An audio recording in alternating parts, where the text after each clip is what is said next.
Hi, I'm Jim Nichols, and I'm moderating a panel tonight here at the SFAMA to talk about the Old Spice phenomenon and about this advertising campaign that has attracted so much attention globally, that has attracted so much social media attention, and it has really delivered business results for Procter & Gamble. So tonight we're going to be talking to 4 digital and general marketing experts to really identify the reasons why it's been so successful.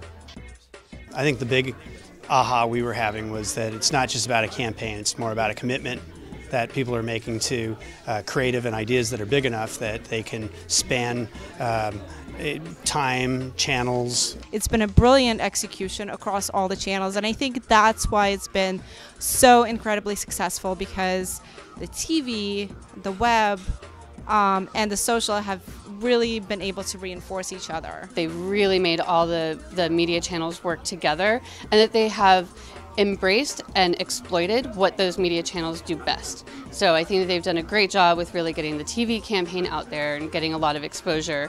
But then in the online space, and particularly in the social space, that they've taken the opportunity to distribute their content, but then to listen to feedback and to react to it. We've seen basically a company that was desperate take a really bold step. I mean, Old Spice was clearly going down, Axe was eating their lunch, they had to do something. So they came up with something really bold with this campaign, and then they've really followed up by making their viral and social part of it be new. So I think everyone's going to look at that and say, like, not only can we do that, we should be doing that. They were able to develop a video program where people were tweeting particular questions for the actor that represents the brand, and he could actually respond to them in near real time in video. This is something that a staid packaged goods brand has just never done before. So it's absolutely remarkable that they've been able to figure that out logistically as well as practically. People see such great production and such great creative that they're going to start trying to emulate the form factor.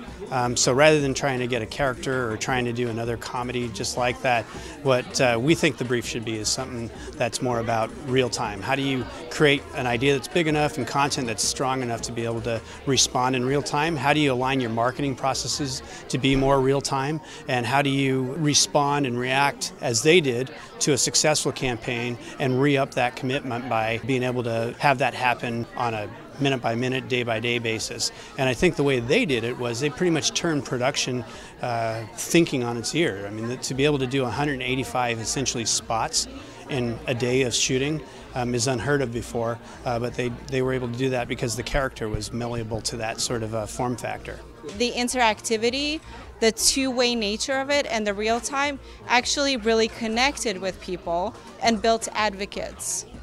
If you really reach out to the audience and redefine yourself in a new way, and let that way be comprehensible to the general public and let them interact, then you've really created something that people want to engage in.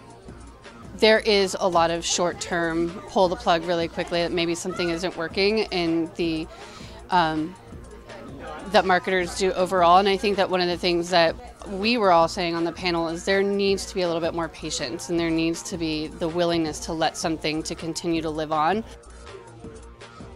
I think people are overlooking the fact that they went from $6 million of paid media to all year last year to $11.5 million of paid media just in the first quarter, and that paid media component, along with a big idea, along with a really committed agency, that feels to me like that's part of the magic that everybody's overlooking. So when you look at the results they're doing, I mean, they're actually outspending. They're not just outthinking their competitors; they're actually outshouting and outspending them as well. And that's an important factor to all this. The big question is, what are you going to do after? Are you going to be able to keep this engaged audience that was asking you questions?